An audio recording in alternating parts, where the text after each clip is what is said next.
ஓ முருகா! வெற்றிவேல் முருகா! என் அன்பு பிள்ளையே! எதுதான் நடக்கணும், இதுதான் நடக்கணும்னு எந்த விஷயத்துல நீ பிடிவாதமா இருந்தியோ, அப்பா முருகா எனக்கு இத நடத்தி கொடுங்கன்னு ஆசையாகவும், அன்பாகவும், பாசமாகவும் எதை என்னிடம் மனமுருகி கேட்டாயோ, அதை இப்போது உனக்கு முடித்துத் தர நான் தயாராயிட்டேன். உன்னுடைய பிடிவாதம் ஜெயித்து விட்டது என் செல்வமே! உன் அப்பன் முருகனின் அன்பையும் நீ முழுவதுமாக பெற்றுவிட்டாய். ஏன்னா நீ அந்த அளவுக்கு பக்தியோடும் பாசத்தோடும் கருணையோடும் நல்ல உள்ளத்தோடும் உன்னுடைய செயல்களை செய்து கொண்டிருக்கிறாய் அல்லவா? நீ யாருக்கும் வேணும்னு போய் துரோகம் செஞ்சவோ ஏமாத்தவோ இல்ல. உன்னை நம்பியவர்களுக்கும் அந்த நம்பிக்கையை நீ காப்பாத்துற. எல்லா மனிதர்களிடமும் அன்போடும் பாசத்தோடும் ஆறுதலோடும் பேசக்கூடிய என் அன்பு பிள்ளையான உனது செயலால் நீ என்னை முழுவதுமாக கவர்ந்து விட்டாய் என் செல்வமே. அதனாலதான் இதுக்கு மேல உன்னை கஷ்டப்படுத்தக் கூடாது, காயப்படுத்தக் கூடாதுன்னு நீ எதிர்பார்த்த விஷயங்களை எல்லாம் உனக்கு முடிச்சு தர நான் தயாராகிட்டேன். நீ மனசுல பட்டதையெல்லாம் பேசுற, சரிதான். ஆனா ஒருபோதும் யார் மனசும் பட்டு போகும்படி பேசிவிடாதே என் செல்வமே.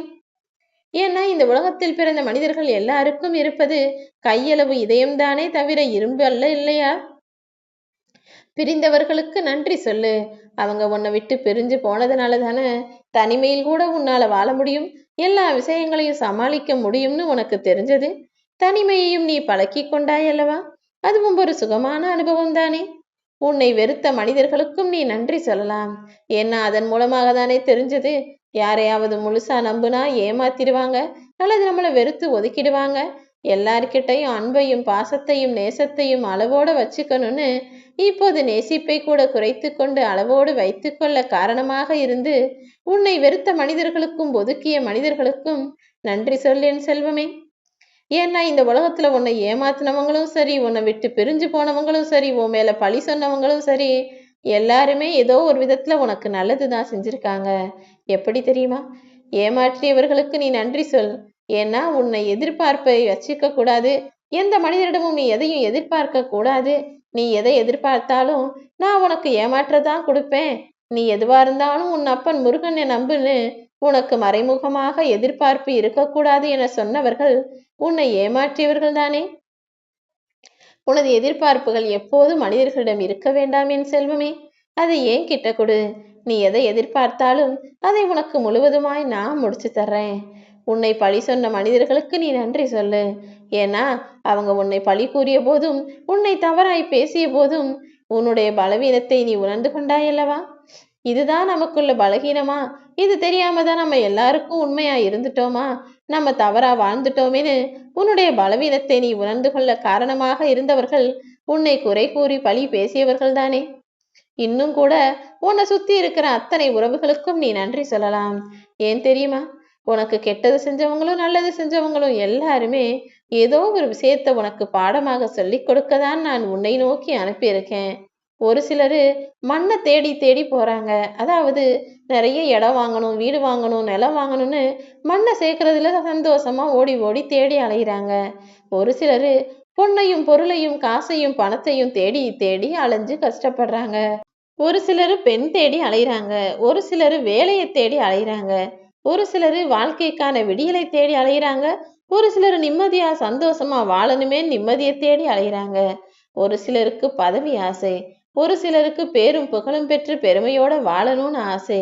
மண்ணை தேடினாலும் சரி, மனிதா பொண்ணை தேடினாலும் சரி, அல்லது கல்யாணத்துக்கு பெண்ணை தேடினாலும் சரி, வாழ்க்கைக்கான உயர்வுக்காக நீ வேலையை தேடினாலும் சரி, அல்லது வாழ்க்கை விடியணுமேனு விடியலை தேடினாலும் சரி, புகழை தேடினாலும் சரி, பதவியை தேடினாலும் சரி, முதலில் உன்னை தேட ஏன் மறந்தாயின்னு நான் கேட்கக்கூடிய அளவுக்கு தான் மனிதனுடைய பிறப்புக்கு காரணமாக இருக்கக்கூடிய அன்பையும் பாசத்தையும் மனிதாபிமானத்தையும் இரக்கத்தையும் இன்று எவ்வளவோ மனிதர்கள் மறந்துவிட்டார்கள் அல்லவா? ஒரு சிறு அவசர உதவிக்கு ஆபத்துக்கு கூட இங்கு யாரும் யாருக்கும் உதவி செய்யக்கூடிய எண்ணம் இல்லாதவர்களாக மாறி போயிட்டாங்க. அத்தனையையும் நான் பார்த்துக்கிட்டு தானே இருக்கேன். முதல்ல மனிதர்கள் எல்லாரும் உங்களுக்குள்ள தேடி பாருங்க. அப்போதே வாழ்க்கைக்கான பல சூட்சுமங்கள் புரிய ஆரம்பிச்சிடும். உன்னை சுற்றி இருக்கக்கூடிய மனிதர்களை விட்டு விலகவும் முடியாம அவங்கள விட்டு பிரியவும் முடியாம தானே கஷ்டப்பட்டுக்கிட்டே வாழ்ந்துகிட்டு இருக்க. என்ன செய்யறது? தலையெழுத்து எழுதிருச்சு. இவங்க கூட தான் வாழணும், இவங்க கூட தான் இருக்கணும், இவங்க கூட தான் வசிக்கணும்னு சொல்லிக்கிட்டு சொல்லவும் முடியாம, சேரவும் முடியாம, விலகவும் முடியாம மனிதர்களுக்கு பல உறவுகள் அமைந்திடுது. சில ஆசைகளை கூட மற்றவர்களிடம் சொல்லவும் முடியாம, ஆசை வேணான்னு அதை கொல்லவும் முடியாமல் தானே மனிதர்கள் அத்தனையும் மனசுக்குள்ளேயே ஒளிச்சு வச்சுக்கிட்டு வாழ்ந்துகிட்டு இருக்காங்க. எல்லாருடைய மனசிலும் வெளியே சொல்ல முடியாத ரகசியங்கள்னு ஒன்று இருக்கதான் செய்யும். அதே போல சில நினைவுகளை மறக்கவும் முடியாம, இது வேணாம், இதை நினைக்கவே கூடாதுன்னு வெறுக்கவும் முடியாத அளவிற்கு எல்லார் மனதிலும் ஏதாவது ஒரு நினைவு ஆக்கிரமித்து தான் இருக்கிறது. எல்லா மனதிலும் இருக்கக்கூடிய விஷயம் தேடலும் தவிப்பும் தானே. ஆனா இதையெல்லாம் வச்சுக்கிட்டு இருக்க இந்த மனிதர்கள் தன்னுடைய வாழ்க்கை தன் கையில் தான் என்பதை ஏனோ மறந்துடுறீங்க. பாவத்தை தொலைக்கிறதுக்கு எங்க வேணும்னாலும் போலாம். ஆனா புண்ணியத்தை சம்பாதிக்கணும்னா உன்னை பெற்றவர்களை மட்டும் நீ தொலைத்து விடாதே என் செல்வமே. அவங்கள உன் பக்கத்திலேயே வச்சுக்கிட்டீனா அவர்களுடைய உன் பக்கத்தில் இருக்கக்கூடிய அருகாமை கூட உனக்கான நல்ல விஷயங்களை செஞ்சு கொடுக்கும். ஏன்னா அவர்களை விட உனக்கு நல்லது நடக்க வேண்டும் என்ற நல்லெண்ணம் கொண்ட மனிதர்கள் வேறு யார் இருக்க முடியும்? எந்த சூழ்நிலையிலும் வாழ்க்கை முடிஞ்சு போச்சே நினைக்காத. உனக்கு உதவுவதற்காக யாராவது ஒருத்தர் தயாராக நிச்சயமாக இருப்பார். ஏன்னா அவர்களை நான் தானே அனுப்பி வைப்பேன். எப்படிப்பட்ட கஷ்ட சூழ்நிலையிலும் நீ வாழ்வதற்குன்னு ஏதாவது ஒரு வழியை புதிதாய் நான் உருவாக்குவேன். உன் வாழ்க்கையே முடிஞ்சிடுச்சு, இனிமே ஒன்றும் செய்ய முடியாதுன்னு நீ யோசிக்கக்கூடிய சூழ்நிலையிலும் உன் அப்பன் முருகன் என் மீது நீ பாரத்தை போட்டுட்டு தன்னம்பிக்கையோடும் முயற்சியோடும் காத்திருந்தால் போதும். ஏதாவது ஒரு மாற்றத்தை உன் வாழ்க்கையில் நிச்சயமாக நான் கொண்டு வருவேன். அன்னதானம் செய்தா புண்ணியம்னு கேள்விப்பட்டிருப்பாய்தானே. காசிக்கு போனா பாவம் போகும்னு கேள்விப்பட்டிருப்ப. ராமேஸ்வரத்துக்கு போனா புண்ணியம் கிடைக்கும்னு கேள்விப்பட்டிருப்ப. ஆனா இது எல்லாத்தையும் தாண்டி அன்னதானம் செய்யறதை காட்டிலும் காசி ராமேஸ்வரம் போறதை காட்டிலும் உன்னை பெத்தவங்களை நீ பக்கத்துல வச்சு பார்த்துக்கிட்டு அவர்களுக்கு தேவையானதை செய்தாலே கோடி கோடி புண்ணியம் உன் வாழ்வில் கிடைக்கும் என் செல்வமே. இப்போது கூட உனக்கு அந்த நல்ல குணம் இருக்கிறனால தான் உன்னுடைய தேவைகளை நிறைவேற்றுவதற்காக நான் வந்திருக்கேன். உன் வாழ்க்கையில என்ன நடந்தாலும் நீ ஒருபோதும் உடைந்து போகாதே என் செல்வமே.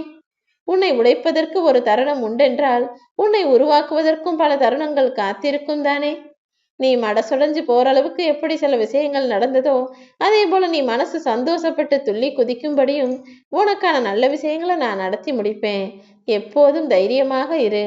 உன் வாழ்க்கையில எல்லாவற்றையும் நான் நல்லதாய் நடத்தி முடிப்பேன். அடுத்த நொடி என்ன நடக்குதுன்னு தெரியாத அளவுக்கு தானே எல்லா மனிதர்களுடைய வாழ்க்கையிலும் பல அதிசயங்கள் ஒளித்து வைக்கப்பட்டுள்ளது.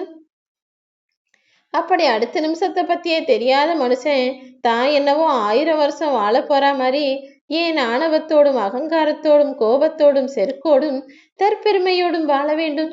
இதெல்லாம் ஒண்ணுமே இல்லாத குப்பைகள்னு தூக்கி போடு. ஏனெனில் மனிதர்கள் மனம் விட்டு பேசுவதிலும் அன்போடு பாசத்தோடு பேசுவதிலும் தான் உண்மையான நிலையாமை இருக்கிறது. எப்போது எது வேண்டுமானாலும் நடக்கும் என்ற நிலையாமை எண்ணத்தை மனசுக்குள்ள வச்சுக்கிட்டு எப்போதும் எல்லாரிடமும் நல்லதை பேசு, நல்லதை செய். உன் குடும்பத்துல இருக்கக்கூடிய கணவனிடம் மனம் விட்டு பேசலாம் என் செல்லமே. அதே நேரத்துல கணவர்கள் எப்போதும் மனைவியிடம் எதையும் மறைக்காம பேசினா குடும்பம் ஒரு கோயில் போல இருக்கும். அதில் விளக்கு ஏற்றுவது பெண்ணாக இருந்தாலும் அதை அணையாமல் பாதுகாக்க வேண்டியது ஆணின் கடமையாகும். ஓ முருகா.